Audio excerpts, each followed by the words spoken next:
Hey guys, welcome to my Geek Rant. So that was an epic finale. This was a very, very good season. I was a little bit hesitant on it because initially, the theme was supposed to be changed, and I wasn't really sure how they were gonna deal with that. I thought it was gonna be kind of boring, it was just gonna be about spirits in the physical world. But this season turned out to be possibly my favorite of the Legend of Korra series, or it might be just below season 1 because, well, I'm on. But I really like the themes of this season, especially because we saw the resurgence of the Airbenders. We also saw some other benders doing new abilities, which I feel could be due to the fact that the worlds are no longer separate. The benders are more in touch with their spirituality and in turn are more in touch with their bending. So some of the bending abilities we see in this season makes a little bit of sense why they would be a little bit more enhanced and a little bit more easily attuned. Also, there was a big question about the role of the Avatar now. Now that Korra is split from her past lives, and also because the spirit world and the physical world are now, one and the same, it's kind of a question of what does the Avatar do now? What is their purpose? Their purpose was to originally, bring balance between all the elements, keep balance between the spirit world and the physical world. But now it's just, she questions if she's even needed as the Avatar anymore, because, really, does she need to be the Avatar anymore? Is that what the Legend of Korra is about? Is it about the last Avatar, perhaps? So after she leaves Republic City, she tries to band together all these airbenders that are popping up all around the world, because the spirit world and the physical world, since they're now, together, we're seeing all these heightened abilities.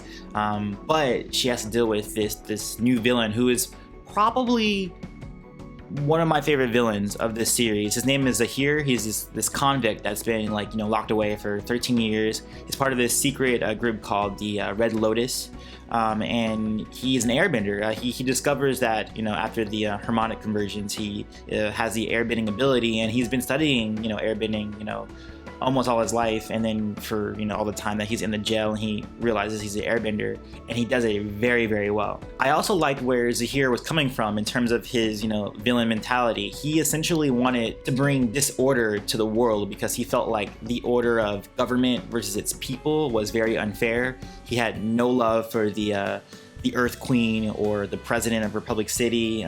He wanted to just get rid of him, which I don't agree with. Obviously, I don't agree with killing people to go by your means, but I do understand where he's coming from of having this very split of the government and then its people, which we saw a lot in the Earth Kingdom. We saw the Queen was in the upper crest, and she's ruling in this upper crest very harshly to her the people in the lower crest, the people who are inferior to her.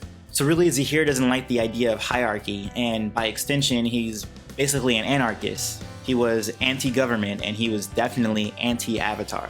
It's funny, most of the villains in this series so far have had pretty much the same goals, and that goal, which is even the goal of the Avatar, is to bring balance. In the first season, we had non-benders versus benders, and Amon was trying to just get rid of all benders so that everybody would be on the same playing field. Granted, he was a bender himself, and really he was probably just looking for world dominance or whatever, but he initially wanted to bring balance between non-benders and benders.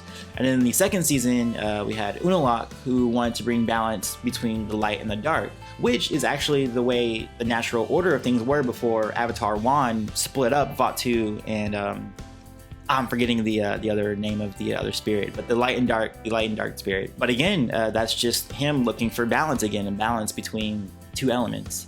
And then we have Zahir, who wanted a balance between government and its people. He's a little bit more political, but still the same themes. He's just looking for balance, and that's what the Avatar is looking for. So Korra and Aang and Wan and everyone else, they're just looking for balance. And it's kind of interesting that the villains and the good guys are looking for the same things, but they're going about it in different ways. And when that happens, it's really good because it makes a much more deep story, and the world is not black and white. It's not always good guys, bad guys. It's just people with different opinions. Depending on where you are, even in our world, opinions are just based on where you live and how you live your day to day. So I really like that that was a theme that was touched upon, especially throughout this whole series.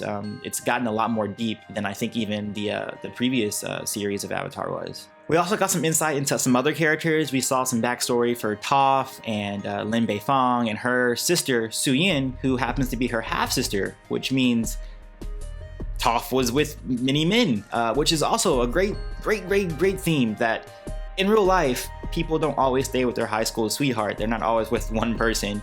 In real life, sometimes you break up, you have a new family, break up, you have a new family. And again, that's just showing Korra's series as being a lot more deep and a lot more mature than the previous one. I also like that they kind of abandoned the love triangle between Mako, Asami, and Korra. They touch on it just a little bit, but it's not like the overarching storyline between those three. In the last season, it was very big love triangle thing, which it was okay, I guess, but I'm glad that they did not, continue with that. It was more about the change that was happening in the world and Korra having to deal with that. Bolin was extremely funny this season. He's always been funny. He's always been the comic relief, but I don't know, for some reason this season, all his jokes really landed really well. And I think maybe with the actor or the writer's comedic timing being a little bit better, but I felt he was a little bit annoying sometimes in the first season and definitely in the second season when he had the whole mover storyline going on. But in this season, I don't know, it just worked really well for me, really well. But yes, the finale was epic. We had some really great battles. We got to see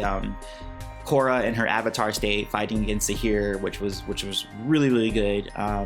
We really see Korra at her limits, especially of the circumstances of what happens in the story. We also got some really crazy deaths in this season too. There were some really dark deaths, some suffocations, some heads being blown apart. You guys know what I'm talking about, people who've seen it. But yeah, it was really good. I felt like the battles had a lot of weight to them as well. It wasn't just really cool action, but the story that was going behind it was very compelling. I would definitely recommend this season of Korra. It's probably either my favorite or on par with season 1 of this series. In terms of The Last Airbender, I would definitely put it above book 1, maybe book 2, definitely not book 3. Book 3 definitely of The Last Airbender was better than anything Korra has done so far. But yeah, I think the story was very compelling and it was very involving. But yeah, that's it. As always, peace, love, and be water, my friend. Vader can match the speeds of a faster duelist, and Vapad's use can only be used effectively in short bursts. Therefore, I do not think Windu's use of Form 7 would trump Darth Vader alone. In this special video, my first Geek Rant, as I'll call it, I'll be discussing the dark side versus the light side. Alright, cool. So you're Hagrid, I am the boy who lived. So I cheated a little bit. I played last night just to see how to play.